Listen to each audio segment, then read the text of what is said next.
तो हमारा आज का टॉपिक है एचसीएफ निकालना सीखें। तो देखिए एचसीएफ निकालने की दो विधियां हैं। पहली विधि भाग विधि है, दूसरी अभाज्य गुणनखंड विधि।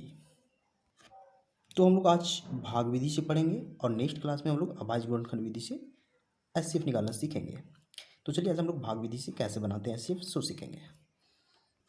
देखिए एचसीएफ का मतलब हाईएस्ट कॉमन फैक्टर होता है और इसका हिंदी मीनिंग होता है महत्तम समापवर्तक। तो इसको एक एग्जाम्पल के थ्रू समझते हैं इसका क्या मीनिंग है। अगर हमें एच सी एफ यानी 2 और 6 की एच सी एफ निकालनी है तो कैसे निकालेंगे। देखिए एच सी एफ में हाईएस्ट कॉमन फैक्टर की बात की जा रही है, यानी कि पहले कॉमन फैक्टर निकालना पड़ेगा। तो पहले हम लोग 2 और 6 का कॉमन फैक्टर निकालेंगे।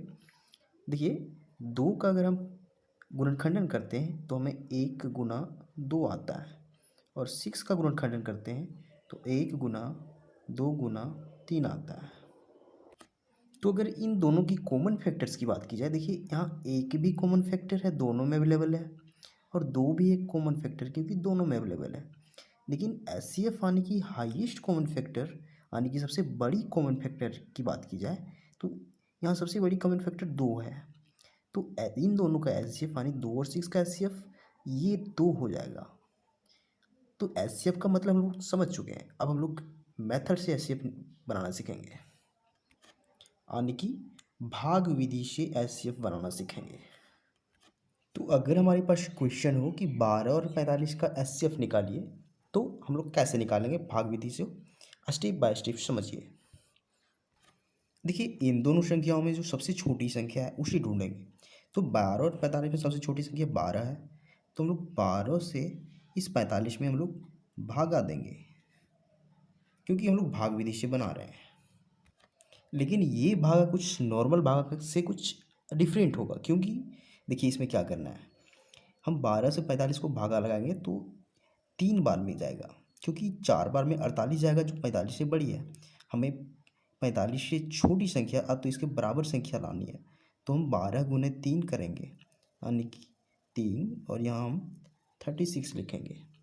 अब देखिए हमारे पास इसमें घटाने पर क्या आ रहा है, हमें यहाँ 9 प्राप्त हो रहा है, यानी कि ये हमारा शेषफल है, यहाँ हम घटा चुके हैं। अब हम क्या करेंगे, हमारा नेक्स्ट स्टेप क्या होगा, इस 9 से हम इस यहाँ जो अवेलेबल संख्या है इस 12 को हम भागा देंगे, यानी कि पहले जो संख्या भाजक थी अब वो भाज्य बन चुकी है। तो यहाँ से हम लोग इसे यहाँ उतार चुके हैं, अब इस शेषफल से इसे भागा देंगे। तो 9 से भागा देंगे तो 1 बार में जाएगा, तो 9 यहाँ माइनस करेंगे यानी घटाएंगे तो हमारे पास शेषफल 3 आएगा। अब इस 9 को जो पहले भाजक थी अब यहाँ इस 3 से भागा देंगे, तो 3 से 9 को भागा देने पर 3 बार में लगेगा यानी कि 9। तो ये शेषफल यहाँ 0 आ चुका है यानी कि कट चुका है, तब हमारा प्रोसेस यहीं ख़त्म होता है। लेकिन अब हम ऐसे अब कौन सी संख्या उसे कैसे पता करेंगे। तो देखिए ये जो संख्या होती है इस पोजीशन पर, यानी कि सबसे लास्ट में जो संख्या भाजक बनती है वही एस सी एफ होती है, यानी कि एस सी एफ। तो 3 यहाँ एस सी एफ है, क्योंकि देखिए लास्ट भाजक 3 है, तो हम लोग एच सी एफ बराबर क्या लिखेंगे 3, यानी 12 और 45 का एच सी एफ 3 है। तो हमें भाग विधि से एच सी एफ कैसे बनाना है तो सीख चुके हैं। अब हम एक और क्वेश्चन को सॉल्व करेंगे ताकि हमें प्रोसेस पूरी तरह से समझ में आ जाए। तो चलिए एक और क्वेश्चन को सॉल्व करते हैं।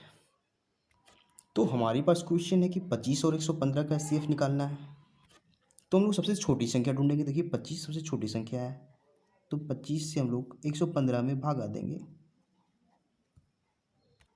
तो 25 से 4 बार में भागा लगेगा यानी कि, और 4 बार में इसका रिजल्ट 100 आएगा, क्योंकि 25 को अगर हम 5 बार में गुना करते हैं तो रिजल्ट हमारा 125 आता है, जो इस 115 से बड़ी है, इसलिए हम लोग 4 बार में ही लगाएंगे। तो अब हम क्या करेंगे, इसमें घटाएंगे तो हमारे पास रिजल्ट 15 आएगा। अब इस भाजक को जो पहले भाजक थी उसे यहाँ लिखेंगे और इस 15 से भागा देंगे, यानी कि 25 को इस 15 से भागा देंगे। तो देखिए 15 से भागा देने पर हमें 1 बार में ही भागा लगेगा, क्योंकि 2 बार में इससे बड़ी संख्या हो जाएगी जो 30 है। तो हम लोग एक बार में भागा लगाएंगे जो 15 हो जाएगी। तो हम यहाँ घटाएंगे तो हमारे पास जो रिजल्ट आएगा सो 10 आएगा, क्योंकि 15 में सॉरी 25 में 15 हो जाएगा तो 10 बचेगा, 10 बचेगा। अब हम इस 10 में इस 15 को भागा देंगे, इस 10 से 15 को भागा देंगे तो 15 हम यहाँ लिखेंगे।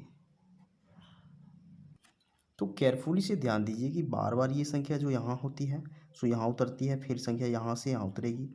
तो फिर आप देखिए 10 से 15 में भागा लगाएंगे तो एक बार में ही लगेगा, तो इसे 10 लिखेंगे। अब यहाँ से हम लोग फिर घटाएंगे तो हमारे पास शेषफल 5 आएगा। अब इस 5 से हम लोग इस 10 को भागा देंगे, क्योंकि ये प्रोसेस हम लोग समझ चुके हैं। तो चलिए 10 को भागा देंगे तो 5 से 10 दो बार में भागा लगेगा, यानी 5 दूना 10। तो यहाँ से इस फल 10 माइनस 10 जीरो यानी कट जाएगा। तो हमारा प्रोसेस कंप्लीट होता है। अब हमारा एचसीएफ कौन सा होगा?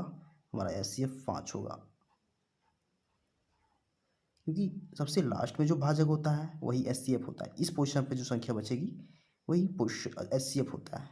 तो हम लोग 25 और 115 का एचसीएफ क्या लिखेंगे? 5। तो भाग विधि से, इस भाग विधि से एचसीएफ कैसे बनाते हैं हम लोग सीख चुके हैं। तो अगर आपको वीडियो पसंद आता है तो लाइक कीजिए, चैनल को सब्सक्राइब जरूर कीजिए, क्योंकि आपके सपोर्ट से ही मुझे मोटिवेशन मिलता है और हम इस तरह की वीडियो लाते रहेंगे। तो थैंक यू।